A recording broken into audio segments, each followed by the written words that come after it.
பிதிர்சாபங்களும் பிதிர்தோஷங்களும் ஒருவருக்கு இது மட்டும் இல்லாமல் இந்த அமானுஷ்யங்களுடைய பிரச்சனைகள்லாம் ஒருத்தருக்கு எப்படி வருது அப்படின்னு சொன்னால், இதற்கு மூலமாக எது இருக்குதுன்னு சொன்னால், நம்மளுடைய சாஸ்திரங்களிலே 40 சம்ஸ்காரங்களை சனாதன தர்மத்திலே சொல்லியிருக்கிறதுலே அதில் முதல் சம்ஸ்காரம் கர்ப்பாதானம்.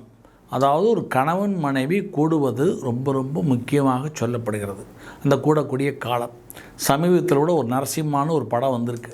அந்த படத்தில் முதல்லவே அந்த கஷ்யப ரிஷியுடைய மனைவி காம வேட்கையினால் அவளை சந்தியா பொழுதில் அவளை காமத்துக்கு உடல் உறவுக்கு கூப்பிட்றா. அப்போ கஷ்யப ரிஷி சொல்கிறார், இந்த நேரத்தில் நம்ம கூடினால் பெரிய ராட்சசர்கள் பிறப்பார்கள், அமானுஷ்யங்கள் உள்ளே புகுந்து ராட்சசர்கள் உள்ளே புகுந்து அவர்கள் குழந்தையாக பிறப்பார்கள் என்று சொல்கிறாள். ஆனால் அவளுடைய மனைவி கேட்க மாட்டாள்.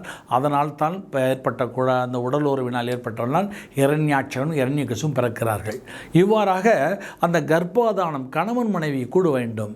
இந்த கூடுகின்ற பொழுதிலே பகல் பொழுதிலே கூடக்கூடாது, சந்தி பொழுதிலே கூடக்கூடாது, அந்தி பொழுதிலே கூடக்கூடாது, முன்னோருடைய திதி திவசங்களிலே கூடக்கூடாது, பகலிலே கூடக்கூடாது, பண்டிகை காலங்களிலே கூடக்கூடாது, தெய்வ விசேஷ நாளிலே கூட வரலாம் சாஸ்திரம் வகுத்து கொடுக்கிறது.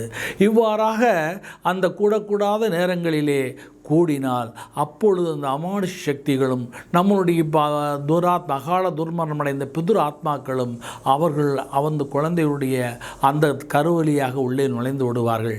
அந்த டயத்திலே நுழைந்து அதன் மூலமாக பிதிர் சாபங்களும் பிதிர் தோஷங்களும் ஒருவருடைய குழந்தைகளுடைய ஜாதகத்திலே அமைந்துவிடும். எனவே நமக்கு இந்த பிதிர் சாபங்களும் பிதிர் தோஷங்களும் உள்ளே நுழைவதற்கு மூல காரணமாக இருப்பது கணவன் மனைவி கூடுவது என்று சொல்லக்கூடிய அந்த கர்ப்பாதானம் என்கின்ற சம்ஸ்காரம்.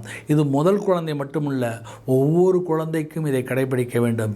எனவே நம்முடைய சாஸ்திரங்கள் சொல்லியவாறு அந்த கணவன் மனைவி கூடுவதே பிதிர்தோஷம் மட்டுமில்லாமல் அனைத்து விதமான பாவங்களுக்கும் அதுவே மூலமாக அமைந்துவிடும்.